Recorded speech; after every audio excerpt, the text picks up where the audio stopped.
Marcus Chen wiped the sweat from his forehead as he guided his drunk Zephyrian boss, Kethael, through the winding corridors of the orbital station. The alien's four legs wobbled dangerously with each step, his crystalline body segments clicking together in an off-rhythm pattern that made Marcus wince. 3 bottles of fermented algae extract had reduced the normally dignified department head to a stumbling mess. "Marcus, my friend," Kethael slurred, his translator struggling with the alcohol-induced speech patterns. "You humans. You are strange creatures. So small, so fragile, yet you work harder than any Zephyrian I know." Marcus chuckled, despite his exhaustion. It had been another 18-hour shift in the waste processing division, the least glamorous job on Nexus Station. While other species handled the prestigious work of diplomacy, trade, and scientific research, humans were relegated to the dirty jobs: cleaning, maintenance, food service, and waste management. The galactic community saw them as useful laborers, nothing more. "Just doing my job, sir," Marcus replied, adjusting his grip on Kethal's arm as they navigated around a group of tall, elegant Altarians who barely acknowledged their presence. The Nexus Station buzzed with activity even at this late hour. Representatives from dozens of species moved through the main corridors, their various forms of locomotion creating a symphony of clicks, slithers, and padding sounds. Holographic displays advertised luxury goods, high-end entertainment, and exclusive residential areas. None of it was meant for humans. Marcus had been on the station for 3 years, ever since Earth had been granted provisional membership in the Galactic Confederation. The terms were harsh but fair, according to the alien diplomats.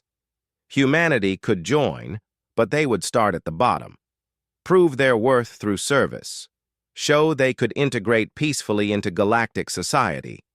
What the aliens didn't mention was how long that proving period might last, or if it would ever end.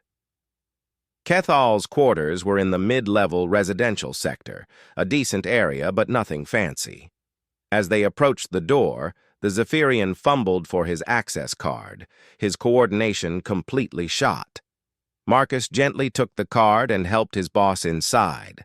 The apartment was spartanly furnished by galactic standards, but luxurious compared to the cramped human dormitories in the lower levels.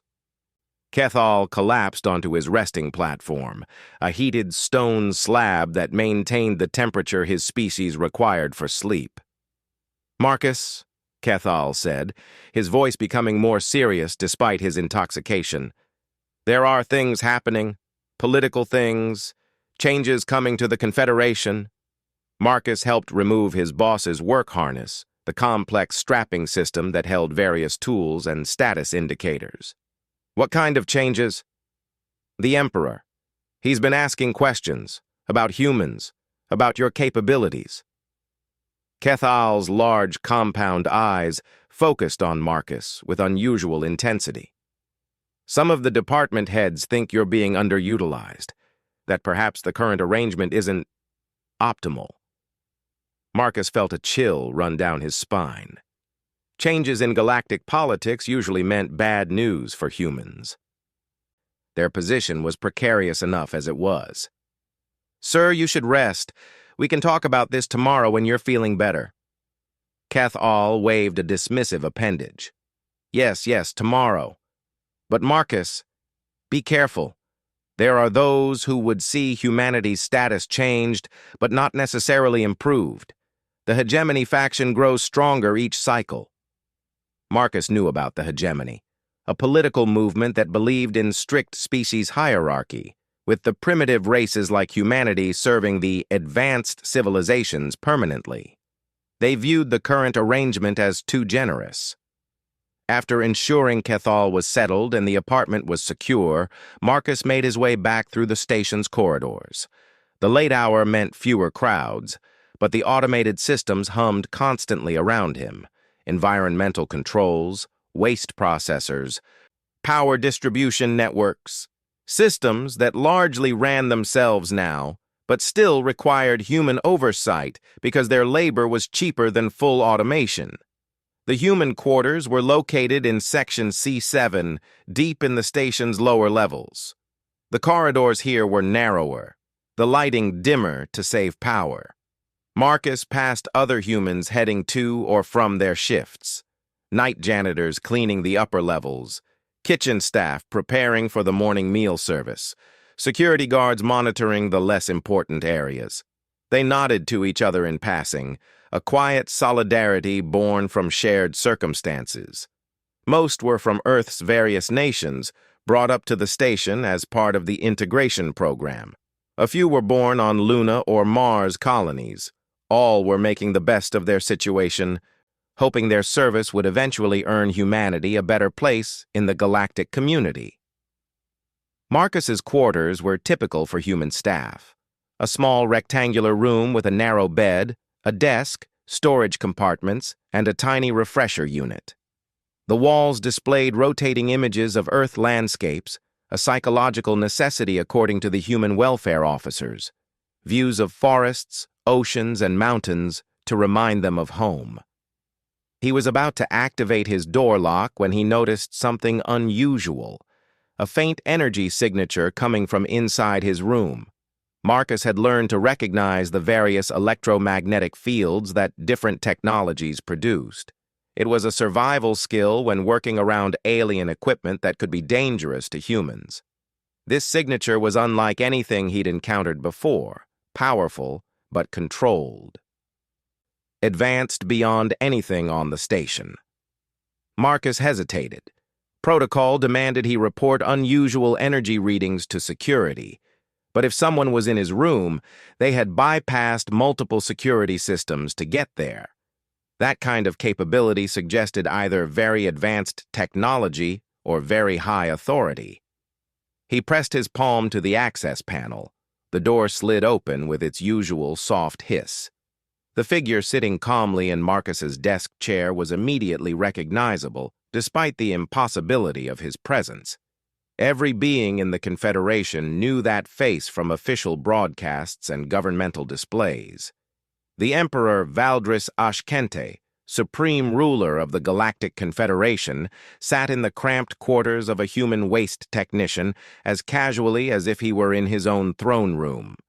The Emperor was of the ethereal race, beings of such advanced evolution that they barely required physical form. His body appeared as a shimmering outline of energy contained within a vaguely humanoid shape, occasionally flickering between translucency and solidity. When he spoke, his voice resonated directly in Marcus's mind rather than through the air. "Please, sit down, Marcus Chen," the Emperor said, gesturing to the narrow bed. "We have much to discuss." Marcus stood frozen in the doorway, his mind struggling to process the situation. The Emperor of the Galactic Confederation was in his room. The being who ruled over trillions of sentience across thousands of worlds had somehow transported himself to the most insignificant corner of a mid-level orbital station. "Your Majesty," Marcus managed, dropping to one knee in what he hoped was the proper protocol. How can I serve?" "By sitting down and speaking with me as one rational being to another," the Emperor replied, with what might have been amusement. "I am not here in my official capacity, Marcus Chen. I am here because I have questions that require honest answers, and I have learned that honest answers are rarely given to emperors in throne rooms." Marcus slowly moved to his bed and sat down, acutely aware of how surreal the situation was. The most powerful being in known space was having a private conversation with a human janitor in quarters barely larger than a storage closet. "You want to know about humans," Marcus said, surprising himself with his directness. "I want to know about you specifically," the Emperor corrected. "Your file makes interesting reading. Master's degree in xenobiology from the University of New Geneva. Specialized training in alien technology interfaces. Advanced certifications in multiple engineering disciplines. Yet you process waste and escort drunk Zephyrians to their quarters." Marcus felt heat rise in his cheeks. The integration program assigns positions based on available openings, Your Majesty. Humans take what work is offered. Indeed. And what do you think of this arrangement? The question hung in the air between them. Marcus knew this was dangerous territory. Criticizing the Confederation's policies to its ruler could result in humanity's expulsion from galactic society, but something in the Emperor's manner suggested he wanted truth, not diplomacy. I think it's wasteful, Marcus said carefully, not just for humans, but for the Confederation. There are thousands of trained professionals working as cleaning staff and food service workers, scientists washing dishes, engineers fixing toilets. We could contribute more. And why do you believe your species has been assigned these roles? Marcus considered his words. Because we're new. Because we're unknown. Because it's safer to put us in positions where we can't cause damage while you figure out what we're really capable of. The Emperor's form flickered with what Marcus interpreted as approval. A diplomatic answer that contains truth. But I sense you have less diplomatic thoughts on the matter. Marcus looked directly at the shimmering figure. You want my honest opinion? I think some species in the Confederation are afraid of what humans might accomplish if given the chance. So they keep us busy with busy work and call it integration. Name these species. The Hegemony faction, the Altarians who think they're naturally superior, the crystalline collective that believes in earned hierarchy. Marcus felt reckless now, driven by years of frustration. They look at humans and see barbarians who barely invented faster-than-light travel. They can't imagine that we might have other qualities worth contributing, such as adaptability, creativity, the ability to find solutions that don't follow conventional thinking. Marcus stood up, pacing in the tiny space. Do you know how many impossible repairs I've made on this station? How many times I've fixed alien technology by approaching it from an angle its designers never considered? But that gets filed under maintenance work and forgotten. The Emperor watched him silently for a long moment. When he spoke again, his mental voice carried a weight that made Marcus sink back onto his bed. Marcus Chen, I am going to share something with you that is known to fewer than a dozen beings in the Confederation. In 6 cycles, we will face a crisis that threatens the survival of our civilization. Our military analysts, our greatest scientific minds, our most advanced artificial intelligences have all reached the same conclusion. With our current capabilities and conventional approaches, we will fail. Marcus felt the room grow cold. What kind of crisis? The Devourers have returned. The name hit Marcus like a physical blow. Every species in the galaxy knew the stories, though most thought them mythology. The Devourers were supposedly an ancient enemy that had nearly destroyed galactic civilization eons ago before mysteriously disappearing. Beings of pure hunger that consumed entire worlds, leaving nothing but empty space in their wake. They're real? They are real, and they are coming. Our deep space monitoring stations detected their approach 6 cycles ago. They have consumed everything in their path across 3 neighboring galaxies. We estimate they will reach the outer rim of our territory within 6 cycles. Marcus's mind raced. What do your military experts recommend? Evacuation, abandonment of the outer colonies, consolidation of our forces around the core worlds, fighting a defensive war while gradually retreating toward the galactic center. The Emperor's form seemed to dim slightly. In essence, they recommend accepting defeat slowly rather than quickly. But you don't agree. I refuse to accept that a civilization that has survived for millions of years should simply resign itself to extinction. But I also recognize that our conventional approaches have proved inadequate. The Emperor leaned forward. This is why I am here, Marcus Chen. Because unconventional problems require unconventional solutions. Marcus felt the weight of implications settling on his shoulders. You think humans might have something to offer. I think humans are the most unconventional species to join the Confederation in my lifetime. Your people have survived ice ages, plagues, wars, and environmental disasters through adaptation and innovation. You have reached technological advancement through paths completely different from any other known species. And you want us to help fight the Devourers. I want to give humanity the opportunity to prove their worth in a way that matters. If you succeed, it will earn your species a permanent place of honor in the Confederation.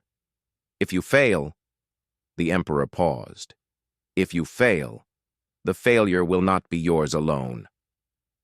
Marcus stood up again, his mind working through the implications. What exactly are you proposing? I am creating a special task force, small, mobile, authorized to operate outside normal Confederation protocols. Its mission will be to find new approaches to the Devourer threat, new strategies, new technologies, new tactics. The Emperor's form solidified slightly. I want you to lead the human component of this force. Me? Your Majesty, I'm just a waste technician. There are human military officers, scientists, diplomats who are far more qualified. Human military officers who have been trained in conventional galactic warfare. Scientists who have been studying conventional galactic technology. Diplomats who have been learning conventional galactic politics. The Emperor stood, his energy form towering in the small room. I need unconventional thinking, Marcus Chen. I need someone who sees the problems the rest of us cannot see. Marcus felt his heart pounding. This was beyond anything he had ever imagined. What would this involve? Complete access to Confederation military and scientific resources, authority to recruit personnel from any member species, the right to pursue any avenue of research or strategy you deem promising. The Emperor moved toward the door. In exchange, you would be responsible for developing new methods to combat an enemy that has proven invulnerable to our best efforts.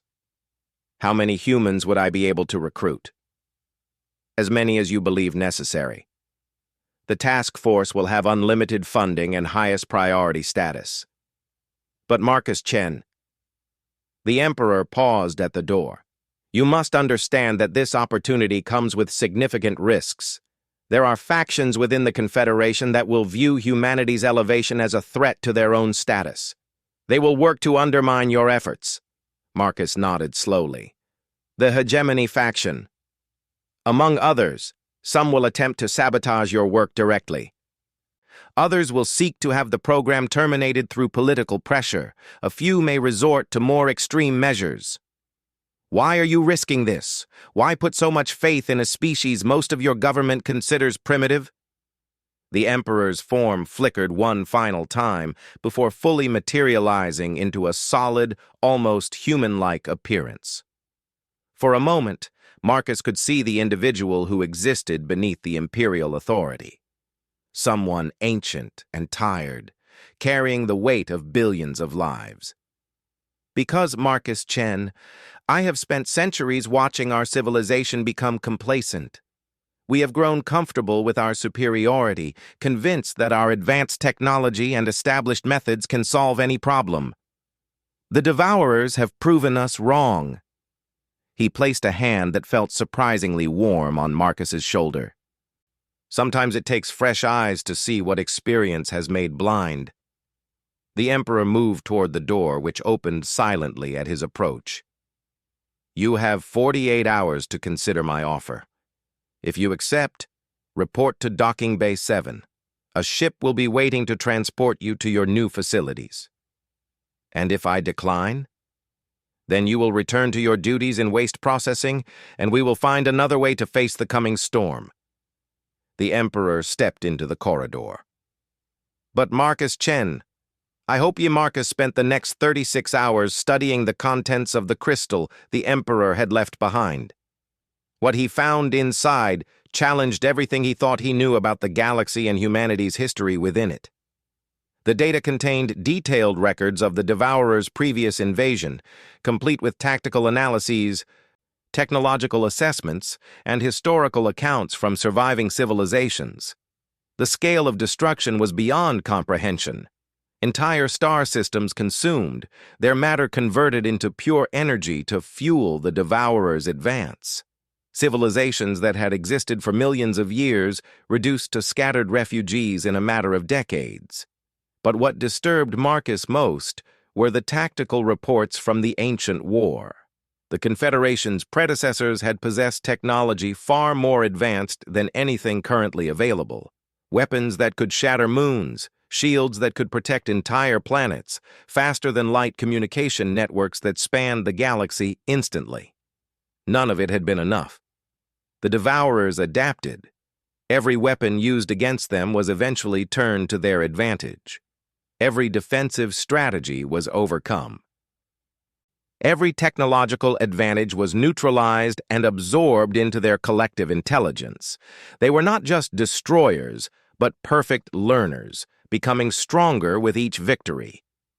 The final section of the data contained psychological profiles of the current Confederation leadership, along with the Emperor's private assessments of their responses to the Devourer threat. Marcus read through reports of closed-door meetings where military leaders argued for traditional tactics that had already failed once before. Scientific councils that insisted the same technologies that proved inadequate eons ago would somehow work better now. Political factions more concerned with maintaining their power than addressing the existential threat. It was a civilization preparing to fight the last war instead of the next one. Marcus made his decision. Docking Bay 7 was located in the station's commercial sector, normally reserved for diplomatic vessels and high-end transport ships. When Marcus arrived, carrying his few possessions in a standard-issue duffel bag, he expected to find a small courier ship or perhaps a military transport. Instead, he found the Synthesis, a vessel unlike anything he had ever seen. The ship was clearly of hybrid construction, incorporating design elements from dozens of different species. Sleek Altarian curves blended with angular crystalline geometry. Zephyrian biological components merged seamlessly with mechanical systems from races he couldn't identify. It was as if someone had taken the best aspects of galactic engineering and woven them into a single unified design. A figure approached him across the docking bay deck. She was human, but Marcus could tell immediately that she was military. Her bearing, her purposeful stride, the way her eyes automatically scanned for potential threats. She wore a uniform he didn't recognize, dark blue with silver accents and insignia that meant nothing to him. "Marcus Chen?" she asked, extending a hand. "Captain Sarah Rodriguez, formerly of Earth Defense Command. I'm your new military liaison." Marcus shook her hand, noting the strength in her grip. "I didn't realize there were other humans involved in this project." "There aren't. Yet." Rodriguez gestured toward the ship. "I was recruited yesterday, about 6 hours after my commanding officer received a message from someone claiming to speak for the Emperor. Apparently, they decided you might need someone with tactical experience." They walked together toward the Synthesis's boarding ramp. Up close, Marcus could see the incredible complexity of the ship's construction. Systems from different species that should have been incompatible were somehow working in perfect harmony. "Any idea who built this thing?" Marcus asked. "According to the documentation I received, it was constructed by a joint team representing every major species in the Confederation. Apparently, they've been working on it for the past 3 years." Rodriguez paused at the bottom of the ramp. "The interesting thing is that most of the team members didn't know what they were building. Each group worked on specific components, but only the project coordinators understood the overall design." Inside the ship, Marcus was even more impressed. The corridors were spacious enough to accommodate the largest known species, but somehow didn't feel oversized for humans. Environmental controls adjusted automatically as they moved through different sections, maintaining optimal conditions for whatever species might be using each area. Rodriguez led him to what she called the mission briefing room, a circular chamber with a holographic display system at its center. As they entered, the lights brightened automatically and the display activated, showing a three-dimensional map of the galaxy. "Your first surprise," Rodriguez said with a slight smile. "We're not alone." Three other figures were seated around the holographic display. Marcus recognized their species, though he had never met any of them personally. A tall, insectoid Vrix with 4 arms and compound eyes that reflected the holographic light. A small, furry P-Boan whose species was known for their incredible mathematical abilities. And most surprising of all, a crystalline collective member whose translucent body contained swirling patterns of light that indicated deep thought. "Introductions," Rodriguez announced. "Dr. Zek of the Vrix Consortium, our xenobiology specialist. Professor Nim of the P-Boan Mathematical Institute, our strategic analyst. And Resonance of Ancient Wisdom of the Crystalline Collective, our technology integration expert." Marcus looked around the group, feeling suddenly out of place. "These are some of the most brilliant minds in the galaxy. What am I doing here?" "Leading them," said a new voice from the chamber's entrance. Marcus turned to see another human entering the room, but this one was different. Older, with silver hair and scars across his face that spoke of combat experience. He wore the same unfamiliar uniform as Rodriguez, but with additional insignia that suggested higher rank. "Admiral James Harrison," the man introduced himself, "retired from active duty as of yesterday when I received a very interesting job offer." He moved to the display and manipulated the controls with practiced ease. "Gentlemen, ladies, beings of various classifications, we have exactly 72 hours to become the most effective anti-devourer task force in galactic history." The holographic display shifted, showing detailed images of the approaching enemy. Marcus had seen pictures before, but these were different. Real-time reconnaissance data showing massive, irregularly shaped vessels that seemed to absorb light rather than reflect it. They moved in coordinated patterns that suggested incredible intelligence, but their behavior was unlike anything in the known tactical databases. "Current projections show first contact in 6 cycles," Harrison continued. "The Outer Rim colonies have been evacuated, but refugee fleet management is becoming a logistical nightmare. The Confederation military is establishing defensive positions around key systems, but their strategy is essentially to make the enemy work for each victory." Dr. Zek's mandibles clicked in what Marcus recognized as skepticism. "Forgive the observation, but conventional defensive strategies proved inadequate during the previous invasion.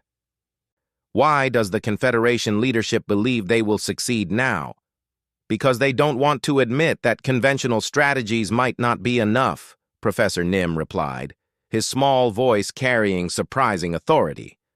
"Mathematical analysis of the historical data suggests that the Devourer's learning capacity is exponential. Each engagement makes them significantly more dangerous than the previous one." Resonance of Ancient Wisdom's crystalline form pulsed with shifting colors.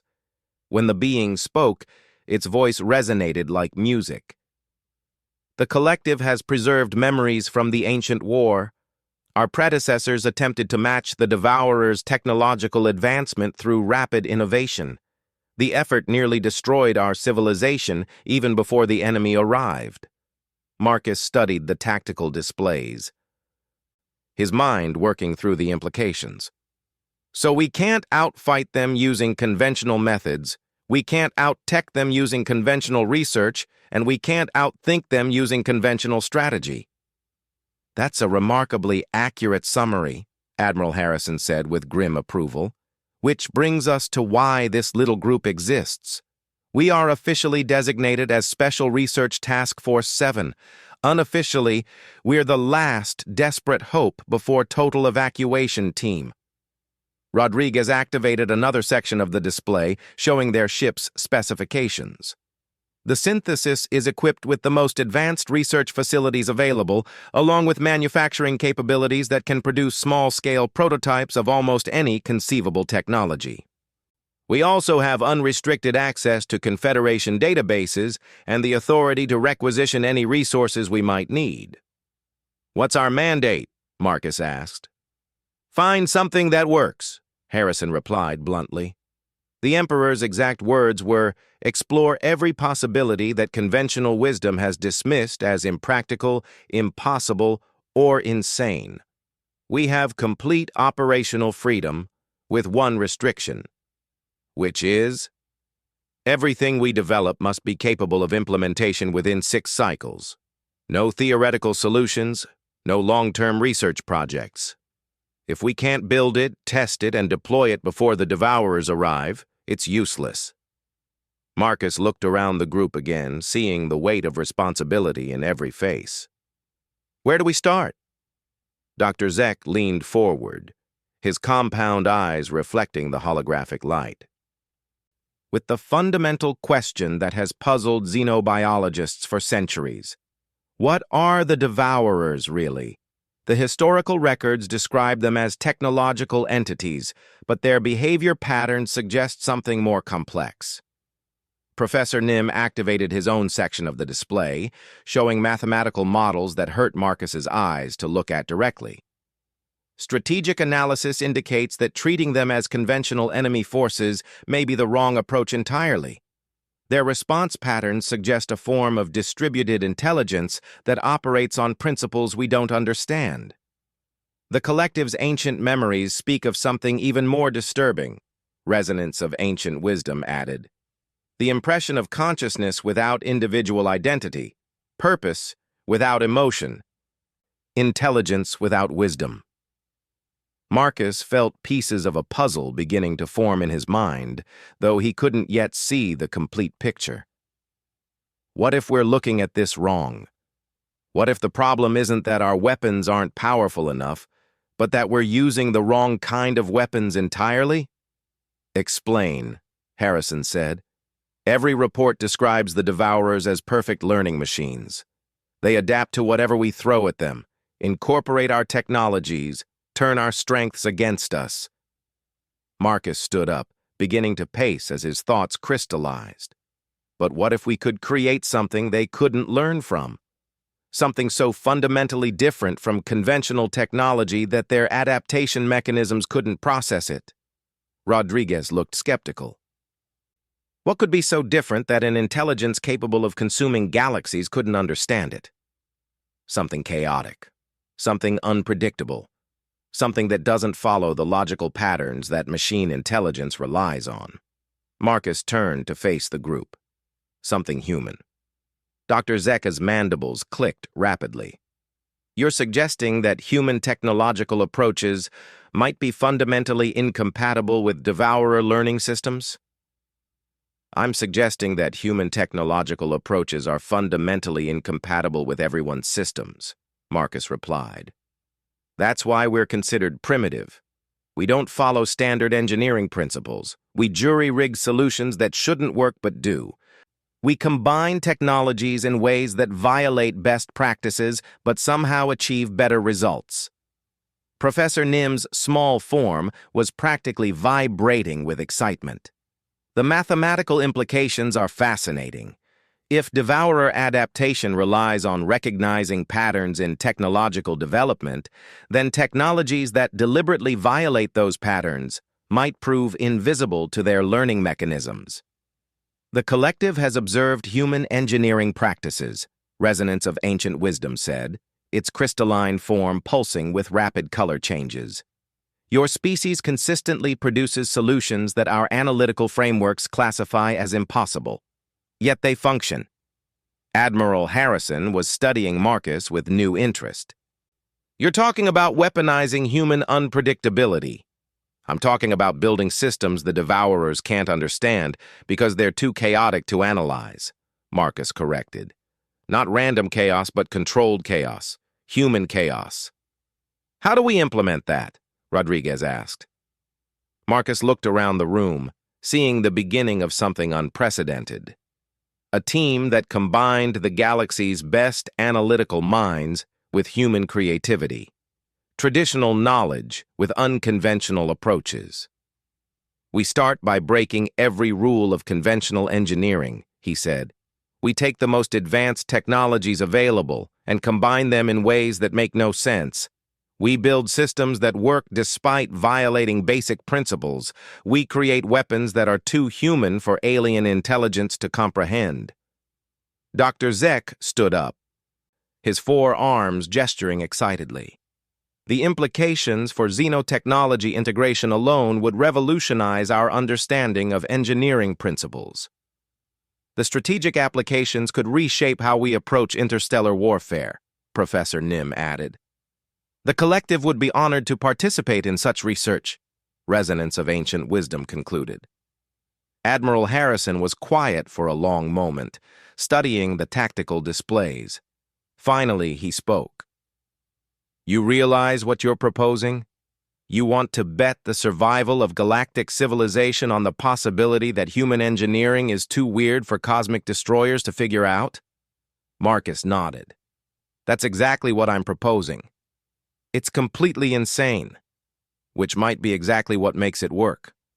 Harrison smiled for the first time since entering the room. "In that case, let's get started. Rodriguez, set course for the research facility Omega. We have 6 cycles to prove that human insanity can save the galaxy." As the synthesis departed Nexus Station, Marcus stood in the observation deck watching the stars wheel slowly past. Somewhere out there, an ancient enemy was approaching with the power to consume worlds. But for the first time since learning about the threat, he felt something other than despair. He felt the peculiar human combination of terror and excitement that came from facing an impossible challenge. The same feeling that had driven his species to explore dangerous continents, sail across unknown oceans, and reach for distant stars. The Devourers were about to learn something that the rest of the galaxy was just beginning to understand. Humans didn't just survive impossible odds. They thrived on them. You will not decline. I believe your species has been waiting for this opportunity. Research Facility Omega existed in the deep space between star systems, a massive structure that dwarfed most orbital stations. As the synthesis approached, Marcus could see sections representing every major galactic civilization. Each area maintained its own environmental conditions, its own technological standards, its own research methodologies. It was meant to be the pinnacle of cooperative scientific achievement. What Marcus found instead was a monument to bureaucratic paralysis. "Welcome to the most advanced research facility in the galaxy," Admiral Harrison said dryly as they reviewed the facility's organizational charts. "Home to 14,000 of the brightest minds from 200 species, all working in perfect isolation from each other." Dr. Zeka's mandibles clicked in disapproval as he studied the personnel assignments. "The current research structure segregates teams by species classification. Vrix researchers work exclusively with Vrix methodologies. Altarian teams follow only Altarian protocols. There is minimal cross-species collaboration. Which explains why they haven't made any significant breakthroughs in 3 years of anti-devourer research," Professor Nim observed, his small form hunched over complex statistical analyses. "Mathematical modeling suggests that isolated research efforts have a near-zero probability of producing novel solutions to unprecedented problems." Resonance of Ancient Wisdom's crystalline body pulsed with frustrated colors. The collective attempted to share preserved memories from the ancient war, but the facility's research protocols require all historical data to be verified through conventional archaeological methods. The process has been ongoing for 37 months with no conclusions reached. Marcus looked around the team meeting room aboard their ship, feeling the weight of wasted time and squandered opportunities. "How long before we can get clearance to begin our own research?" "That's the beautiful thing about our mandate," Captain Rodriguez said with a predatory smile. We don't need clearance. The Emperor's authorization supersedes all facility protocols. We can requisition whatever resources we need and conduct research using whatever methods we choose. Admiral Harrison activated the communication system. Attention Research Facility Omega Control. This is Special Research Task Force 7 requesting immediate docking clearance and full resource allocation priority. The response came back within minutes, but the tone was distinctly cold. Task Force 7, you are cleared for docking at Bay 94. Please note that all research activities must comply with established safety protocols and interspecies cooperation guidelines. Facility Director Keshatar will meet with your team to discuss integration procedures. Translation, Harrison said after closing the channel. They're going to try to bury us in paperwork and committee meetings until the Devourers arrive. Dr. Zek stood up abruptly, his forearms moving in agitated patterns. Perhaps it is time to demonstrate why the Emperor chose to work outside normal channels. 20 minutes later, Marcus found himself in the most awkward diplomatic situation of his life. Director Keshatar was an imposing crystalline being whose body contained swirling patterns that indicated deep annoyance. Around the conference table sat department heads from every major research division, all of whom looked like they had better things to do than deal with a small team of misfits. I must express serious concerns about your proposed research methodology, Director Keshatar was saying, his crystalline voice resonating with authority. The facility's safety protocols exist for good reasons. Uncontrolled experimentation with untested technologies poses risks not only to your team, but to the 14,000 researchers currently working here. Marcus looked around the table, seeing the polite but dismissive expressions on every face. These were beings accustomed to proper procedures, established hierarchies, and gradual progress through careful methodology. What he was proposing must seem like dangerous madness. Director, with respect, careful methodology is exactly what hasn't worked for the past 3 years, Marcus replied. The Devourers are 6 cycles away, and conventional research has produced 0 viable solutions. Conventional research, interjected Dr. Thal, the Altarian head of weapons development, has produced 17 new weapon systems, 43 defensive technologies, and over 200 tactical innovations. None of which, Professor Nim said quietly, have proven effective against Devourer capabilities in simulation testing. An uncomfortable silence fell over the room. Marcus knew that simulation failures were the facility's greatest embarrassment. Despite all their technological advancement, they couldn't even create computer models that successfully resisted Devourer tactics. The simulation systems may be flawed, Dr. Thal insisted. The simulations are based on historical data from the previous invasion, Dr. Zek replied, his compound eyes reflecting the room's lighting. If our new technologies cannot defeat historical Devourer capabilities, what reason do we have to believe they will prove effective against current ones? Director Keshatar's crystalline form pulsed with diplomatic colors, attempting to restore order to the meeting.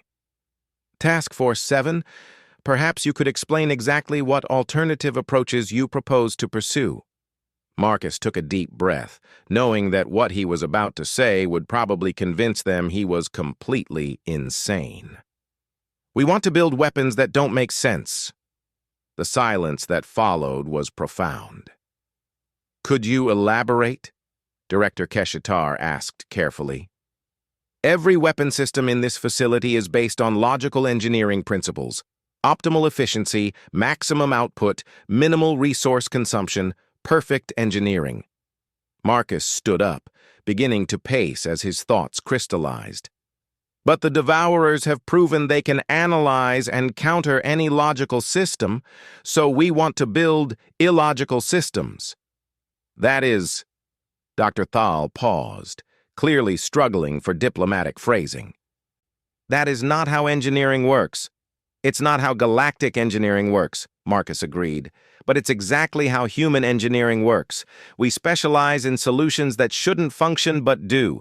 We excel at combining incompatible technologies in impossible ways that somehow achieve better results than proper engineering. Resonance of ancient wisdom's form brightened with supportive colors. The human proposal has theoretical merit. If devourer learning systems rely on pattern recognition, then technologies that deliberately violate established patterns might prove unanalyzable. You're suggesting we deliberately design flawed systems? The question came from Dr. Rintal, a small amphibious being who headed the Defensive Technology Division. I'm suggesting we design human systems, Marcus replied. Systems that work despite their flaws, not because they're perfect. Professor Nim activated a holographic display showing complex mathematical models. Statistical analysis of human technological development reveals patterns of innovation that violate conventional optimization principles. Yet human technology frequently outperforms theoretically superior alternatives. Dr. Thal's elegant Altarian features twisted with confusion. How can inferior technology outperform superior alternatives?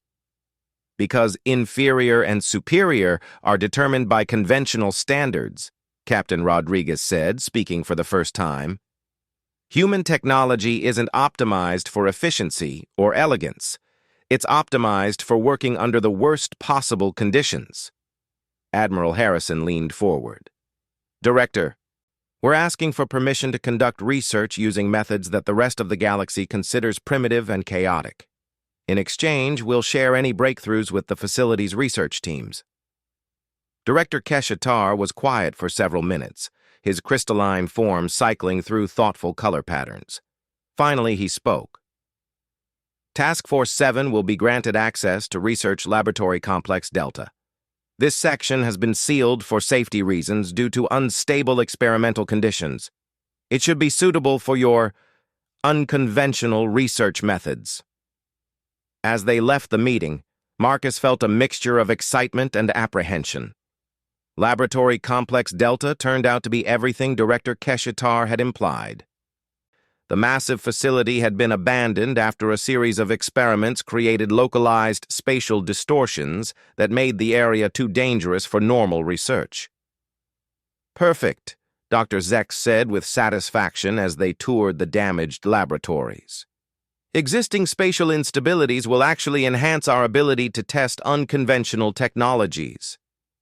Professor Nim was already setting up his analytical equipment in the complex's central chamber.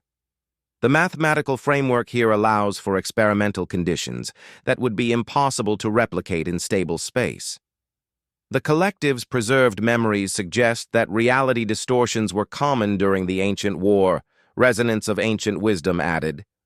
This environment may be ideal for developing technologies that function under extreme conditions. Marcus looked around the abandoned complex, seeing possibility instead of danger. The facility's main laboratory was a vast circular chamber with equipment mounting points scattered throughout the space. Damaged but functional fabrication systems lined the walls, capable of producing small-scale prototypes of almost any conceivable design. All right, he said, feeling the familiar human excitement of facing an impossible challenge. Let's build something that shouldn't work. The first week was a disaster. Every technology they attempted to combine resulted in immediate failure. Crystalline energy matrices overloaded when integrated with Vrick's biological components. Altarian precision systems crashed when exposed to human programming algorithms. P-Boan mathematical optimization routines produced error cascades when applied to deliberately inefficient human designs. Perhaps we should reconsider our approach, Dr. Zex suggested after their 15th consecutive system failure. His compound eyes were dim with exhaustion, and several of his 4 arms showed minor burn marks from electrical mishaps. The mathematical analysis suggests that true randomness may be indistinguishable from chaos, Professor Nim added, though he continued working on his calculations with characteristic P-Boan persistence. Marcus stood in the center of the laboratory, surrounded by the smoking remains of their latest attempt to weaponize human unpredictability. For a moment, doubt crept into his mind. Maybe the rest of the galaxy was right. Maybe human methods were just primitive and ineffective. Then he remembered something from his years working in waste processing. The most elegant alien systems required constant maintenance and perfect operating conditions. But the makeshift human repairs he implemented kept working despite power fluctuations, temperature variations, and equipment failures that would cripple properly engineered solutions. "We're still thinking like galactic engineers," Marcus announced. "We're trying to build chaotic systems using orderly methods." Resonance of ancient wisdom's crystalline form pulsed with interested colors. "Elaborate. Every failure we've had started with careful planning, detailed schematics, precise calculations. We're trying to engineer chaos, which is impossible." Marcus picked up a piece of debris from their latest explosion. "Real human engineering doesn't start with plans. It starts with problems." Captain Rodriguez looked up from the tactical analysis she had been conducting. "You want to stop planning our experiments?" "I want to start with broken systems and see if we can make them work," Marcus replied. "That's what humans do best. We take things that are falling apart and jury-rig solutions that somehow keep them functional." Admiral Harrison was studying the laboratory's damaged equipment with new interest. "The spatial distortions in this complex, they're caused by failed experiments, right? Attempts to integrate incompatible technologies?" 17 separate system failures over the past 3 years, Dr. Zek confirmed. Each one created localized reality distortions that prevented further research in this area. "What if the distortions aren't failures?" Marcus asked. "What if they're actually functioning systems that work in ways their designers didn't expect?" The idea was so fundamentally wrong by galactic engineering standards that it took several minutes for the implications to sink in. "You want to study the failed experiments," Professor Nim said slowly. "Treat the spatial distortions as functional technologies rather than dangerous anomalies." "I want to find out what these failures actually do," Marcus confirmed. "Then I want to see if we can build weapons that fail in useful ways." The work that followed challenged every assumption about technology and engineering that any of them had ever held. Instead of designing systems to work perfectly, they designed systems to fail in specific ways. Instead of eliminating chaos, they incorporated it as a functional component. What they discovered revolutionized their understanding of warfare itself. The first breakthrough came when they realized that spatial distortions weren't random anomalies but structured changes in local reality. By deliberately triggering specific types of system failures, they could create localized areas where conventional physics operated differently. "The implications are staggering," Dr. Zek reported during their 3rd week of research. "We can create zones where energy weapons lose coherence, where faster-than-light systems malfunction, where communication networks experience interference patterns." "The mathematical beauty is extraordinary," Professor Nim added, his small form practically glowing with excitement. "These failed systems operate according to principles that chaos theory can describe, but traditional engineering cannot predict." Resonance of ancient wisdom had been studying the collective's ancient memories, correlating them with their experimental results. The preserved experiences from the ancient war contain references to weapons that made reality uncertain. "We believe your research may have rediscovered technologies that were lost when the previous civilizations fell." But it was Captain Rodriguez who made the connection that changed everything. "These spatial distortions," she said during one of their daily briefings, "they don't just interfere with technology, they interfere with learning itself." Marcus looked up from the prototype he had been adjusting. "What do you mean?" "I've been analyzing devourer behavior patterns from the historical records. They adapt by studying their enemies' technologies, incorporating successful elements into their own systems, but they can only study what follows predictable patterns." Rodriguez activated a holographic display showing their experimental results. Our failed systems don't follow predictable patterns. They function according to principles that change based on local conditions. Admiral Harrison leaned forward with sudden intensity. You're saying the Devourers couldn't learn from our technologies because the technologies themselves are constantly changing. I'm saying that weapons which fail in chaotic ways might be immune to systematic analysis, Rodriguez replied. The Devourers can't incorporate something they can't understand, and they can't understand something that violates basic principles of logical operation.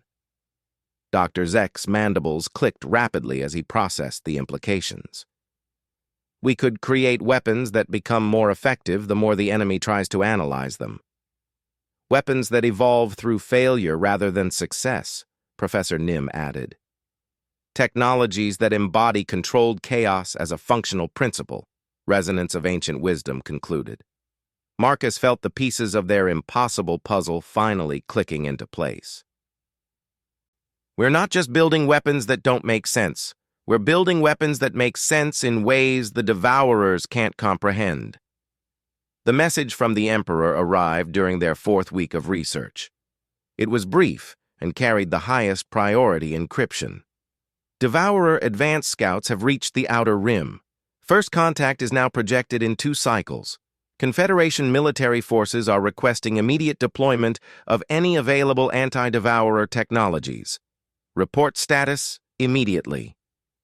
Marcus looked around the laboratory at their collection of chaotic prototypes. Systems that worked despite violating every principle of proper engineering. Weapons that failed in useful ways. Technologies that operated according to controlled chaos rather than logical optimization. Are we ready? Admiral Harrison asked. Marcus picked up their latest prototype, a device that looked like it had been assembled from spare parts by someone who had never seen a proper schematic. It hummed with barely controlled energy, occasionally sparking in ways that should have indicated imminent failure. Instead, it was the most powerful anti-ship weapon they had ever tested. No, Marcus said with a grin that would have been familiar to any human who had ever faced impossible odds. But we're as ready as we're ever going to be. Then let's go save the galaxy with broken technology and impossible weapons, Rodriguez said.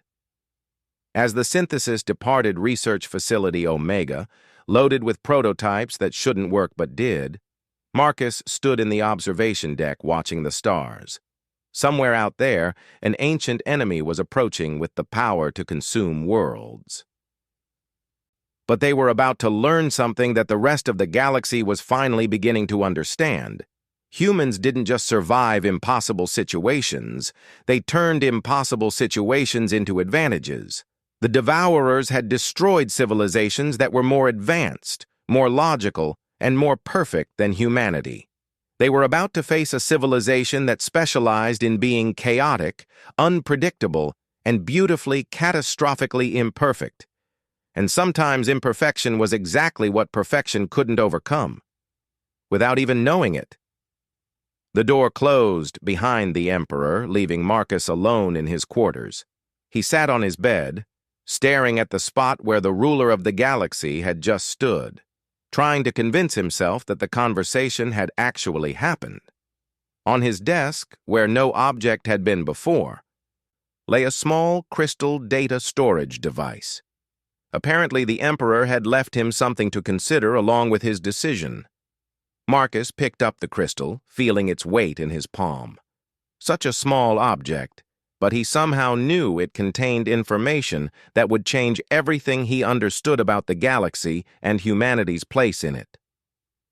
Outside his window, the stars continued their eternal dance, unaware that somewhere in the darkness between galaxies, an ancient enemy was moving closer to everything they held dear, and somewhere on a small orbital station, a human waste technician held the key to either salvation or extinction.